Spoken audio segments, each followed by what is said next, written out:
And we are back. It's your boy Big Vern coming to you live from App Stupid Studios. So we just got done covering Zach Arnett and him getting the job at Ole Miss and Lane Kiffin's staff. Congratulations to him and his family.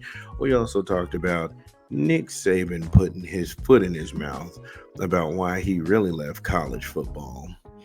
And now we're going to move into high school. I don't cover high school. I try not to, other than who's coming out to go to what college program and how they get signed. But this situation was just too good to pass up. And when I say too good to pass up, it's usually ridiculous and cartoonish. So, without a doubt, let's get into it. No Man's Zone has landed a new offensive coordinator job. Now, this is out of Football Scoop and Doug Samuels. A year after planning to call the offense at two high schools. Yes, I said that. This dude was going to be the offensive coordinator at two different high schools in the same season. Nole Mazzone has landed an opportunity at the top of Arizona's program. So, number one, what the hell? I mean, I've, I've heard of dual threat quarterbacks, dual threat athletes. I've never heard of a dual threat coach. How is this not a conflict of interest? Who tried to ink this deal? Why even float this? Mazzone was serving as the offensive coordinator for spring practice at Higley, that's an Arizona school, and also planned to call the offense at Scottsdale, Chaparral, as well. One program's practice was in the morning, while another one was in the evening. That's what made the agreement possible in the first place. No, no, no. No. You just can't go ahead and do that. You can't have a situation where you're calling the offense and the defense in the same game. That's weird. Why would anybody want to do that? That's exhausting enough just coaching one team, let alone two. The guy literally eats and drinks football. You have zero life to even attempt that. And we'll get into a little bit more of that when we come forward with some more of this reporting on this ridiculous story. When we get back from a quick 20 seconds from an official sponsor of the show. This is Big Vern at App Stupid.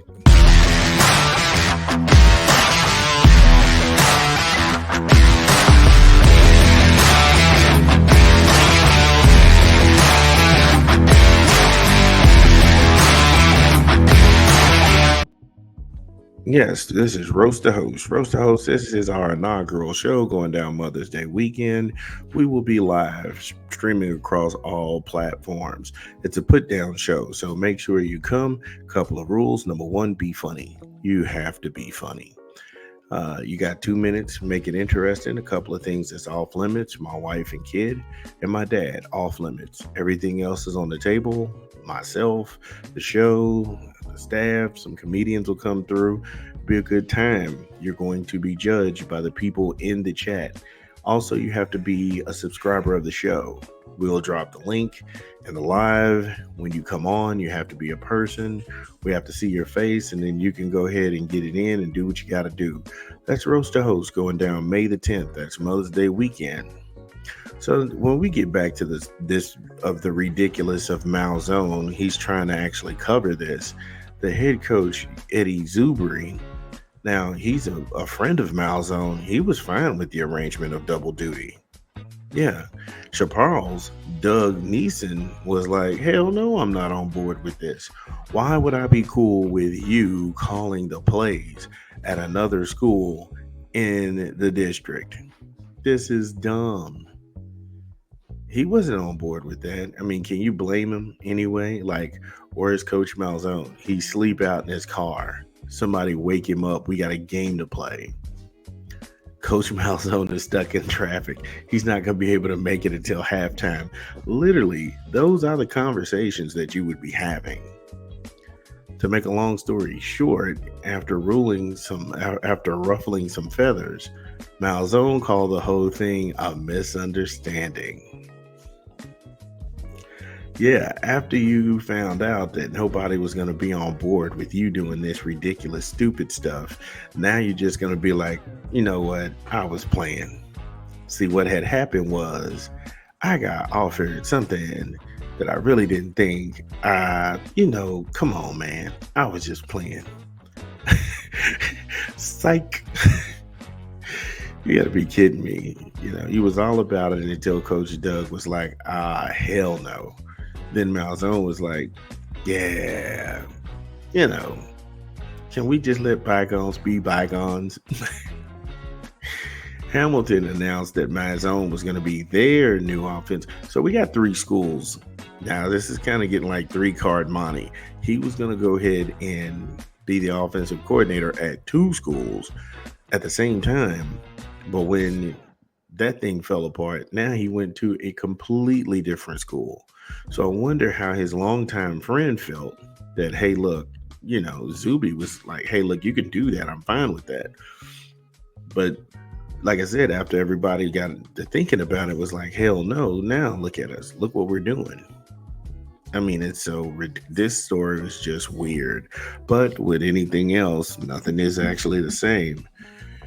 Oh, look. So, Manzone is trying to get someone who has literally play calls on offense from coast to coast in college. And the coordinator stops at Ole Miss, Auburn, Oregon State, North Carolina State, Arizona State, UCLA, Texas A&M, Arizona. I mean, he's got the laundry list of credentials to back him up.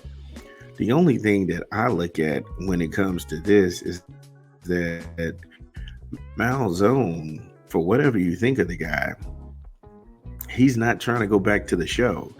If I've been at that many big time programs, why would I waste my time in high school?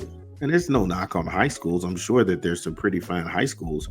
But if I get to the show, it's either college or pro at that time. You're going to move from the college ranks up into the pro ranks. I mean, the only people who are going from college coordinator positions down to the high school level, those would be people looking to actually garner some sort of recruiting status, because you would see the kids who have potential in the district play. This isn't one of those things. Anyway, the Hamilton program is historic and has turned out talent. They're graduating 2 top 50 players in the state in their 2020 class, and has a lineman by the name of Mr. Toby Mueller. Toby Mueller. Jesus, why is it so hard to say this morning? He's ranked among the top 25 recruits in the state. And he's committed to a D1 school in the fall. And they were placed on probation with a multiple game suspension and an assistant coach on the staff for an assistant coach on staff and a postseason ban. So he's not going to be able to coach two different schools at the same time. This is, like I said, this is weird, but this is sports, and we'll be back.